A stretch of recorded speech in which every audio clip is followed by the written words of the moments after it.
This is an interesting story. The Islamic Circle of North America, along with Imam Siraj Wahhaj, are promoting Islam in a New York City subway ad campaign.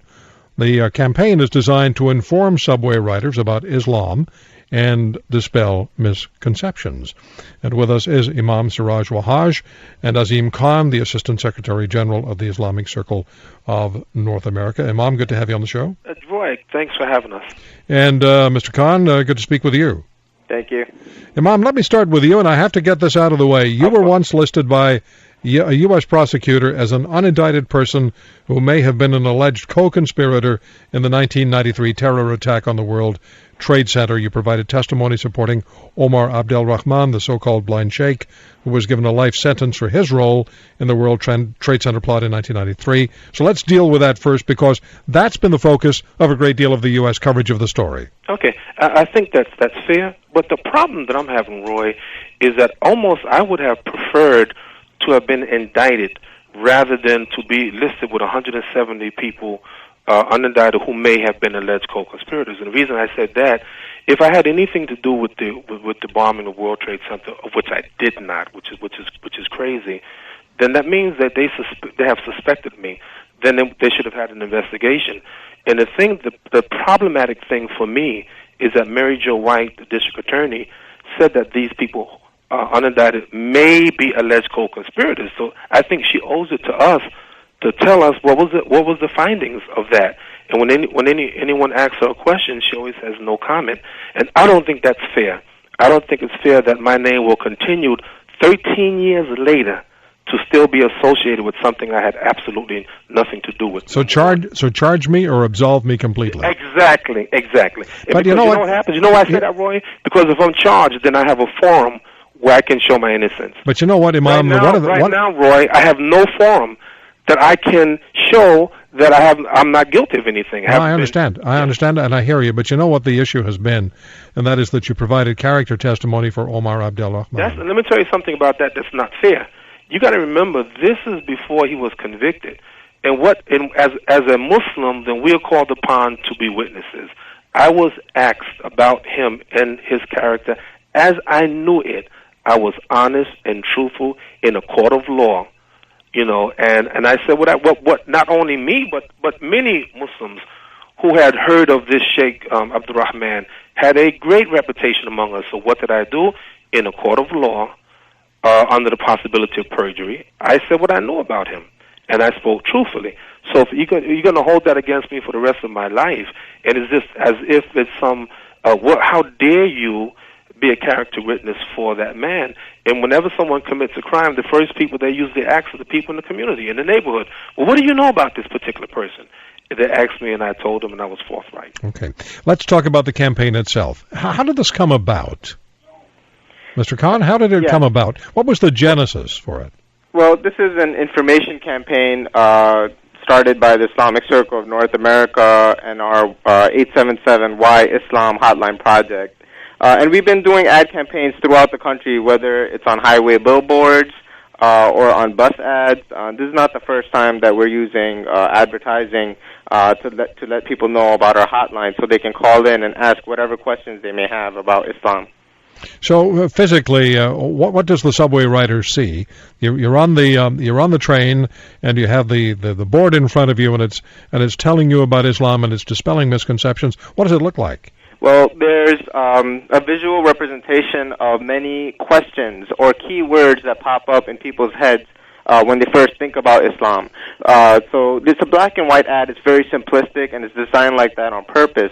And in the background, you see keywords like Abraham, 5 daily prayers, Allah, faith, paradise, one God, Malcolm X, 1.5 billion followers. So you have certain keywords in the background, and there's a question laced over which says, question, Islam. Then it says, answer, you deserve to know. And then it provides our 877 Why Islam hotline and the whyislam.org website for anyone who would be interested in knowing more and getting their questions answered.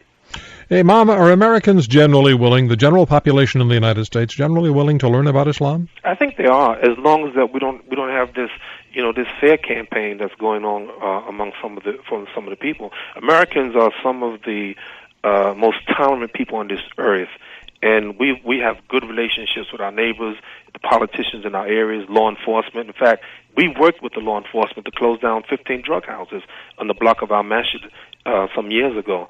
So, yes, American people are very tolerant, and as long as they have access, like this ad campaign, free access where they can understand Islam from the sources rather from the mass hysteria and the media. Well, when I look at your city, the city of New York, I can't think of a city in the world that is more multicultural, if you will, multi-ethnic, multi-religious, multilinguistic. Absolutely. I mean, it is an actual success in the manner in which so many people with such diverse backgrounds actually just get along and consider themselves New Yorkers. In fact, just for the record, there are 700, according to the police department, there are 750,000 Muslims in New York City. And even though we have 35 full-time Muslim schools, we have 10 to 12% of the public schools being attended by Muslim children. Tell me this, what's the greatest misconception about Islam that both of you want to see cleared up? Oh, the whole idea of terrorism. Somehow that Muslim are terrorists and we have for the destruction of America. You know that there are 1,500,000,000 Muslims around the world. 1/3 of them are non-Muslim countries. So you have them in the United States, in Europe, you have them in Africa, you have them in Asia, you have them all over the place. And people migrate to this country because they love it. I live in this country. I know how to leave if I don't want to be here. I love America, for the record. This is my country. I'm a New York Met fan.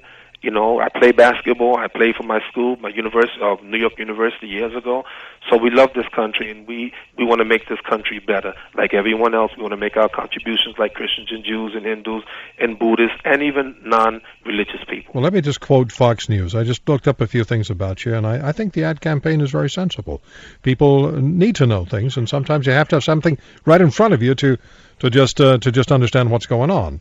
But Fox News, Imam quotes you as saying of the United States in one of your sermons, quote, "In time this so-called democracy will crumble, and there'll be nothing, and the only thing that will remain will be Islam." Like everything else, Mr. Green, they take everything out of context.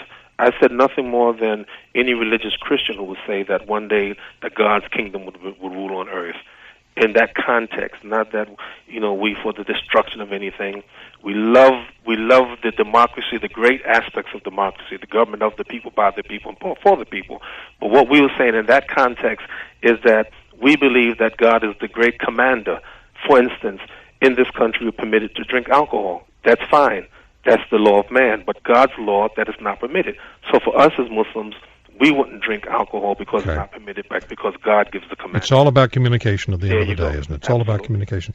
Gentlemen, thank you very much for the time. Mr. Khan, really quickly, what's the website again? You can go to youdeservetoknow.org to see the actual ads, and if you want to actually call in, you can call 1-877-YISLAM or visit yislam.org. Gentlemen, thank you. Thank you very much. Thank you very much. Imam Siraj Wahhaj and Azeem Khan, the Assistant Secretary General of the Islamic Circle of North America.